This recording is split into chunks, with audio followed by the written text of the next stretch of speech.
자, 제2절 신용 업무 경매에 관한 죄입니다. 자, 노트를 보죠.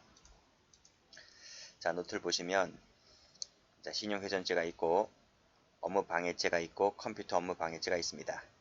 마지막으로 경매 입찰 방해죄가 있는데 이 네 개의 죄는 모두 다 추상적 위헌범이고 미수가 없어요. 자, 그럼 다시 교재를 와서 보시면 자, 보호법을 읽어보시고 모두 다 추상적 위헌범이다. 미수가 없다고 말씀드렸습니다. 자, 여기서는 이 구성요건이 좀 중요한데요. 자, 신용훼손죄, 업무방해죄, 경매입찰방해죄, 컴퓨터는 일단 약간 특이하니까 일단 여기서 이제 무시해도 됩니다. 이 세 가지는 모두 다 공연성이라고 하는 것을 유효하지 않습니다. X, X, X라는 거죠. 자, 그러면 자, 밑에 조문 나와 있는데 여기 보세요. 공연이란 말이 없죠. 그래서 이 313조를 공연이 허위사실 유포하거나 위계로서 하면 틀려요. 공연성을 요하지 않는다. 공연성은 명예훼손죄와 모욕죄에만 적용됩니다. 자, 두 번째, 허위사실 유포인데요. 이 허위사실 유포라고 하는 것은 경매입찰방해죄만 없고 나머지는 다 있습니다. 자, 밑에 조문 나와 있죠? 허위사실 유포입니다. 여기 보면 허위사실 유포죠? 동그라미 1번, 그 다음에 위계 동그라미 2번 이렇게 되어 있습니다.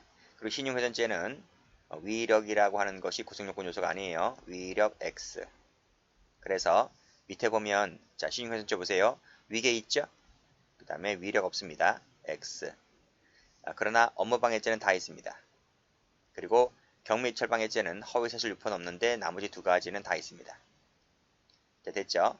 다시 한번 설명드리면 신용은 두 가지가 있고 업무는 세 가지가 있고 경매입찰방해죄는 마지막 두 가지가 있고.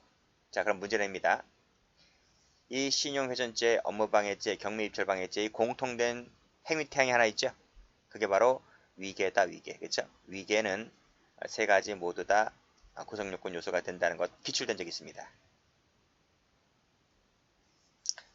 자, 됐고. 자, 밑에 이제 신용훼손죄를 가보죠. 자, 허위사실 유포입니다. 허위에다가 빨간색 동그라미. 진실 있어요? 진실한 사실 없어요. 그리고 위계라고 했습니다. 위력 없다고 했고요. 그리고 신용훼손죄는 친고죄든 반의사불벌죄든 아닙니다. 소추 조건이 없습니다. 자, 밑에 도표 가보죠. 자, 보호 정도 됐고요. 보호법익 됐고요. 공연성 말씀드렸죠? 이건 있는데 이건 없다. 진실을 알린 경우 명예훼손죄는 307조 1항이 되죠? 그런데 신용훼손죄는 진실을 알린 경우는 구성요건 요소가 아닙니다. 처벌조항이 없습니다. 사자 보죠. 사자. 명예훼손죄 있죠? 근데 사자 신용훼손죄 없습니다. 불가버립니다. 소추조건 명예훼손죄 있죠? 그러나 신용훼손죄는 없습니다. 그래서 차이점, 특히 이 마지막 거 X, X, X라고 하는 걸 주의해 두시고요. 자, 올라가서 성격 보시면 자, 신용훼손죄는 경제적 측면을 침해한다는 점에서 명예훼손죄와 구별된다고 했습니다. 자, 그러면 다음 페이지. 이거 안 봤네요. 여기 보시면 요 사실을 유포하는 거죠. 사실이 뭔지는 명예훼손죄 할 때 말씀드렸습니다. 사실 유포하는 것이라서 의견을 유포하는 것은 죄가 되지 않습니다. 또 나의 개인적인 견해, 개인적인 가치 판단 이것은 사실이라고 하지 않죠. 다 뒤에 판에 나올 겁니다. X. 자, 신용입니다. 신용이 뭘까요? 지불 능력과 지불 의사를 말합니다. 예를 보죠. 자, 많은 사람 앞에서 을은 파산자다. 아무도 돈을 빌려주지 않을 것이라고 거짓말을 했습니다. 이 파산자가 무슨 말입니까? 지불 능력과 지불 의사를 말하잖아요. 그쵸? 야, 자한테 돈 빌려주지 마라. 자, 돈 못 갚어. 자, 돈 떼먹을 거야. 이렇게 말했다면 이 사람의 지불 능력, 지불 의사를 손상시킨 것이죠. 그래서 신용훼손죄가 될 수는 있다는 것이죠. 원래 이 사람은 파산자가 아닌데, 그쵸? 자, 을은 사업에 실패했다. 사업에 실패하지 않았는데 실패했다고 합니다. 그러면서 돈 빌려줘도 갚을 수가 없다라고 헛소리 하고 다녔을 때 역시 이 을에 대한 지불 능력과 지불 의사를 손상시킨 것이죠. 이런 것들이 바로 신용훼손죄가 되는 것이다 하는 겁니다. 자, 판례 보면 야, 저 가게 가지 마라. 저 가게 진짜 비싸게 팔어. 유달리 비싸다. 참 비싸다. 그죠? 비싸다. 비싸다고만 얘기했지. 저 가게가 지불능력, 지불의사가 떨어진다. 이걸 얘기하고 있는 게 아니죠. 그래서 이것은 신용훼손죄가 되지를 않습니다. 자, 행위를 보죠. 허위사실 유포라 그랬죠? 허위만 됩니다. 허위만. 그래서 진실한 사실을 얘기하는 것은 죄가 되지를 않습니다. 또 사실이라고 했죠?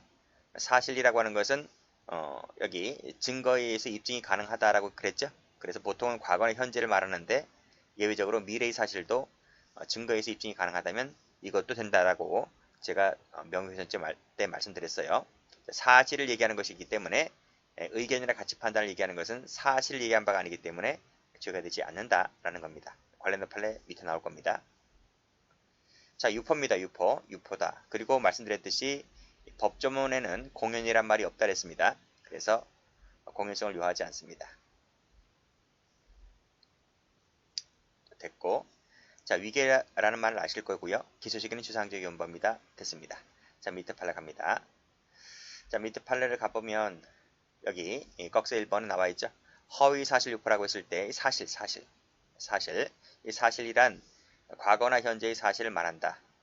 장래 사실도 입증이 가능하면 이것도 포함된다 그랬습니다. 사실을 거짓으로 유포했을 때 죄가 되는 것이므로 따라서 사실이 아닌 단순한 의견이라든지 가치 판단은 사실을 얘기한 것이 아니기 때문에 죄가 되지를 않습니다. 자, 그런 취지하에서 판결요지 판례를 봅니다. 자, 이 판례는 총론에 나오는 판례죠. 자, 봅니다. 피해자 승낙 부분에서 나올 겁니다. 을려는 8년 전부터 남편 없이 세 자녀를 데리고 많은 개를 운영하면서 생계를 꾸려왔다.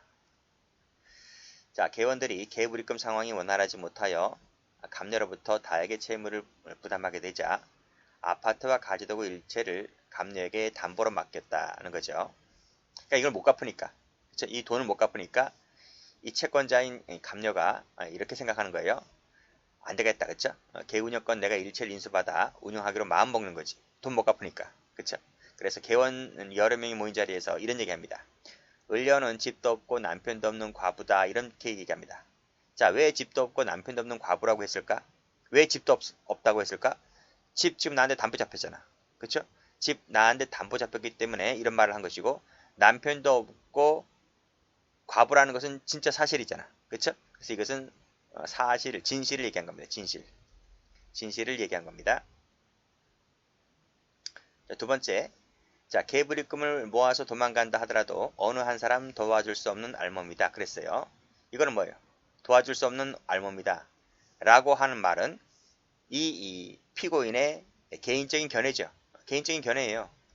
개인적인 견해에 불과하고 또는 이 사람의 가치 판단을 얘기하고 있는 거죠. 그렇죠? 개인적인 견해나 뭐 가치 판단이나 같은 말입니다. 그렇죠?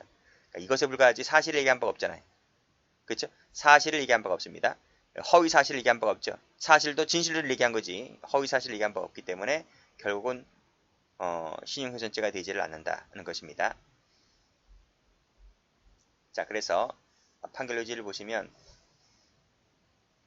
집도 없고 남편도 없는 과부다라고 말한 것은 허위 사실이 아닌 거지. 진실한 거지. 그렇죠?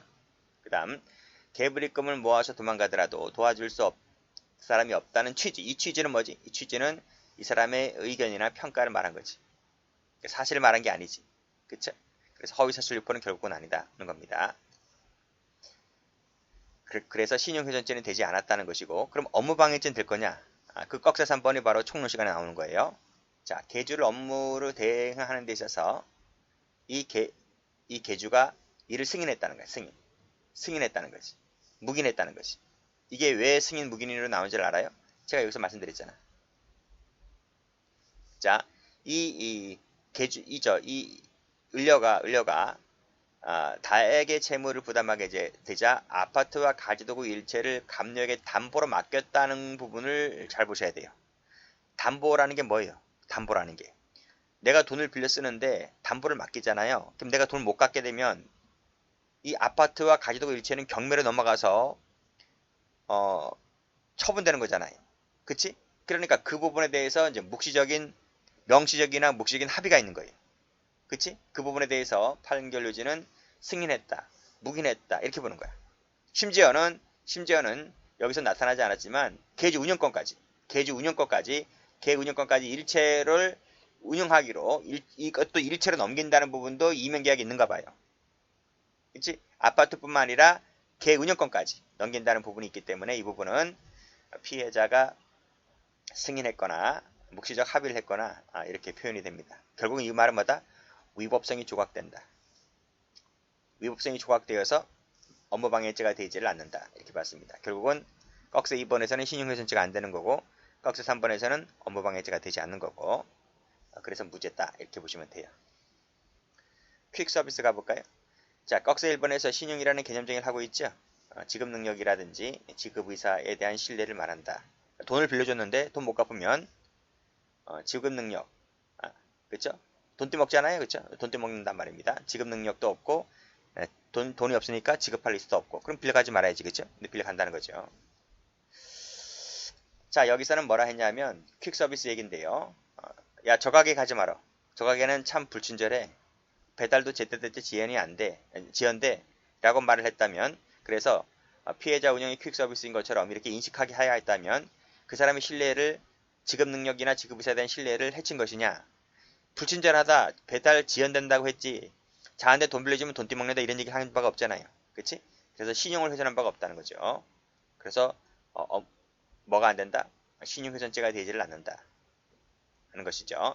그런 취지입니다. 굳이 답을 찾자면 업무방해죄는 될 수 있습니다. 퀵서비스 업무방해죄는 될 수는 있지만 업무방해죄가 된다는 것이 중요한 것이 아니라 신용훼손죄가 안 된다는 것이 더 중요한 거예요. 그렇게 정리를 해두시면 되고, 자, 이건 어떨까요? 조은행 본점 사건인데 이 사실관계 한번 보죠. 갑은 조은행 본점 앞으로 의리 대출금 이자를 연체하여 수락 지점장인 병이 3천만원 연체 이자를 대납했다는 내용의 편지를 보냈습니다. 근데 이 편지 내용은 거짓입니다. 실제로 대납한 적이 없었다는 거죠. 허위사실이죠? 허위사실입니다. 허위사실, 그러면 신용훼손죄 행위태양이 두 가지라 했잖아요. 자, 다시 올라갑니다.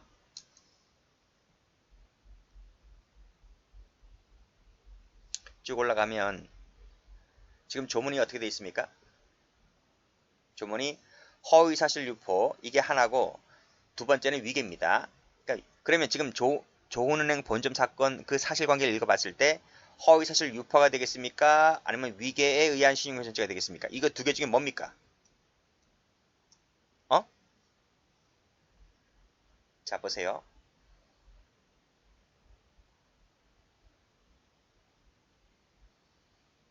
자, 분명히 사실관계를 읽어보면 실제로는 대납한 적이 없었다 했으니까 허위 같죠. 허위입니다.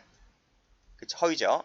이 내용은 허위입니다. 근데 문제는 조은은행 본점 앞으로 이러한 내용의 편지를 보냈는데 이 조은은행입니다. 조은은행의 수락 지점장 얘기입니다. 그러면 본점 앞으로 편지 한 통이 왔는데 본사에서 이 편지를 읽고 이것을 온 동네방네 떠들고 다닙니까?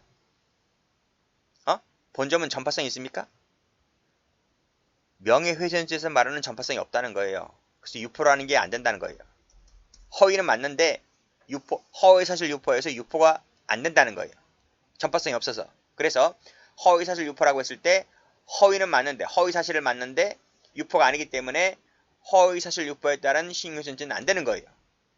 그럼 뭐가 되나? 이게 위계라는 거예요. 위계. 응? 실제로는 대납한 적이 없었다.